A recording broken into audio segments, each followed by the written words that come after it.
jeddi yamde silmaji capantati Bamako lamorde leydi Mali jene yamde silmaji capantati woni Paris odo sa woni wakkati nantindon kabaruji di Abdoulaye Dikko toɓɓe mawɗe kabaruji meɗen di handen leydi Mali kono ko be barkan be leydi France puɗɗi yaltude e ley ngallure kidal totta dakaji ɗi kono ko be Mali e be MINUSMA ɗum ana jeeya e waylitere nde kono barkan fodi wadde leydi Sénégal e puɗɗode yontere nde fiirinde e ley ngallure Ziguinchor hakkunde yimɓe jingonoɓe fedde politique nde hoorje leydi ndi e fedde e lundinde laamu nde Ousmane Sonko yimɓe nayon mbarmi bange fu ana sappi bange goddo e sabade e firinde nde to leydi Yemen fitnaji ana jokki e leyde do nyalaade didi jabbide de ana foti murtube temere taton e ko na ko badi dum warabe le piyende seraji ngallura Marib non wi dental konu kabbe Arabie Saoudite ardi e habade be murtube noddirtebe huti e leydi Yemen. Handen yo alalbare sappo e tati lewru sappo bordu e hitande udnay didi e noge e go'o teddube hedibe RFI fulfulde onon e jam e arane kabaruji di e leydi Mali talatare kengende konu barkana dum woni konu kobe be leydi France wombe kidal bangi funange leydi Mali puddi yaltude ngallure nde totta nokkuje de gon e mudunde konu kobe Mali e be fedde mon adnarno MINUSMA wonbe tonna e wi mabbe dum ana jeeya e waylitere nde barkan yidi wadde e gonol mudum e leyde Sahel jantore Fatoumata Sisawane e biol colonel Pascal Lani wobe e konu barkana heddoto e nokkure nden ngam moɓutugol alaji e kaydiji luttudi Paris fuɗɗino e lewru jeega ɓuru dartugol konu mum Sahel itti wonugo kidal e Tombouctou ɓe eɓɓi kadi ustude ɓuri ujune tati konunkoɓe maɓɓe e nder diiwal ngal ɗo e hitande ujune ɗiɗi e nogay e tati huwodiral hakkude Paris e Bamako ko nyande nogay e jowi lewru ƴaɓɓindu fuɗɗi bonde fewndo cugel ko kala mayga hoorejo jagorɓe laamu hakkunde Mali tuumi Faransi ma jokkiri Faransi accidugol ɓe hoore maɓɓe e saamo ɓe miijata e wihi colonel Pascal limore konu barkan wonugu e iwde kidal lollinaka sabu denagu nokkure nden wota goto wi wonde Faransi acciti Mali ko konunkoɓe MINUSMA ujunere e temeɗɗe tati woni kidal guinenaɓe e cadnaɓe Mali kañum no mari fof e mum temeɗɗe nayo konunkoɓe fa hannato leydi Mali konu ko be fedde mawon adnar ndu wonbe Mali don woni MINUSMA saldu mudum halfinandu o rende hakkibi adama udditi tefore nde e fa ande hodum jati wadi e ley laamu na diwal kaka do woni sofara nyalad jabbide de nde wonno e wi CDN ana foti yimbe capantaton e jeegom be konu ko be Mali nangi e ley nyalade de noge e didon ana uddi e kaso sévaré nayon warabe jiama e ley ladde goto yi'ama e video ana aybine tawtudu dun jeenayon wobbe be kabar mudum fu heba ka tafanno e wi fedde nde tefore nde jokkan fa ande hon henna be yimbe e laati kono ko leydi Mali non kolli kanyum enka yimbe nogay e didon nangi ben fof ana e juude e kono ko be le ngallure sévaré to leydi Burkina Faso o fiirinde wadi hakkunde bibbe wuro po e kono ko be e jodi be ton sabe e debbo dum wadi jamma altiner mbiyanna jamma talatare e jabbine joni nde woni hicankin e dum saabidu hono hala majjumdu saabi so talatare kengende civil en jalti e do laabidi holude mette mum enna jantore Boubacar Boli rafi pamira naati hakkunde suka jokolle goto e laamu saabe debbo on du yo bangado ko jiddino hakkunde mabbe ni jokolle on fi mintere on nden ko kanko konunko on wullitoy bandiraɓe makko ɓe natodiri e yimɓe debbo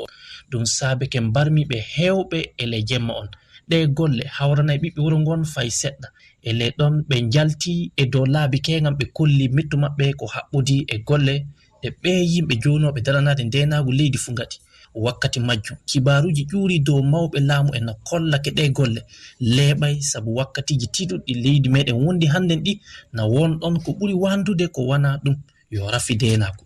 woodi haddu fu kawtuɓe e waɗugol ɗe golle teddinay golle soldasi fay seɗɗa jomum en jukkete gallure pu ina towti e Wagadugu happa kiloji hemde e capanɗe 4 nde gallure du ina ceerondiri e leydi Ghana Boubacar Boli Wagadugu RFI fa nato leydi Burkina Faso leydi ndi heɓi hoorejo keso konunkoɓe mo fuɗɗiɗo golle talatare kengen le majjum kanko général brigade Gilbert Ouédraogo mo holli mo waɗane waylitere e ley hono golleji e konunkoɓe leydi Burkina caggal majjum ɓe naɓe e ley leydi ndi fof yalla ndenagu Burkina ana tabita ɗo leydi Sénégal hooreɓe e pelle diina e almami en Ziguinchor bangi ɓaleeri mbiyana worgo leydi ndi noddi kala tinno waltina hakkille mum walla jam e hakkille baaliɗo heɓe heddo e ley ngallurde nde ɗum waɗi caggal nde fiirinde waɗi hakkunde jingonoɓe fedde politique nde hoorejo leydi ndi e fedde lundinde laamu nde Ousmane Sonko e puɗɗode yontere nde jantore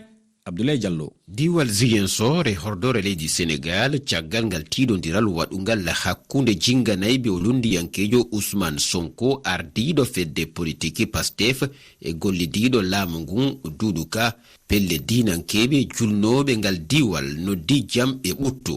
ɓen almamiɓe feli kadi ɓe dawriyankoɓe wondiɓe maɓɓe ɗum woni kawtal pelle politique laamu ngun innetengal Benno Bokk Yakaar e kawtal pelle politique lundiɓe woni Yewwi Askan Wi halfinaɗo konngol ɓen dinankeɓe holliti kadi ɗi fitnaji na ko sembinta laamu potal tentini e wiide makko e ɗi sumgoji garoɗi woni sumgoji commune ɗi waɗoɗi e lewru goaɓuru hitande ujunaji ɗiɗi e nogay e ɗiɗi e siftinde e tener yewtuɗo fitnaji waɗuno hakkunde jinganayɓe Ousmane Sonko e wondiɓe Doudou Ka e gallure Bukot hari Ousmane Sonko no waɗano jillu makko ka jonde UNACOIS woni kawtal pelle julaɓe e sera galle Doudou Ka e ngal tinodiral yimɓe nayo gañi e mum hanki Ousmane Sonko huccodiri e jendiyankoɓe ɓen e ngal tumbodiral o tuumi jinganayɓe Doudou Ka ɓen wonde ko kamɓe immini ɗi fitnaji kono Doudou Ka e wondiɓe makko ɓen kadi wi e cimtorgol ɓe ɓangini ko yimɓe kanko Ousmane Sonko yani e dow maɓɓe harale na e ngol ɗo fuɗɗi. To leydi Guinée Conakry laamu leydi ndi yamiri konunkoɓe jogiiɓe galaŋaji général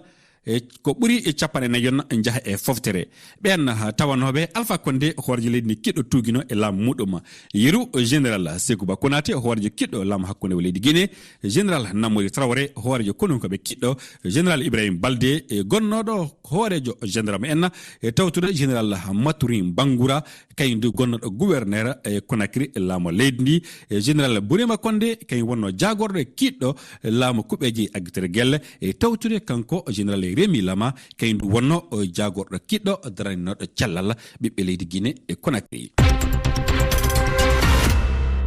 To leydi Libye fedde mawde aduna ndu saldu muɗum daranindu hakke sukaɓe ɗum woni UNICEF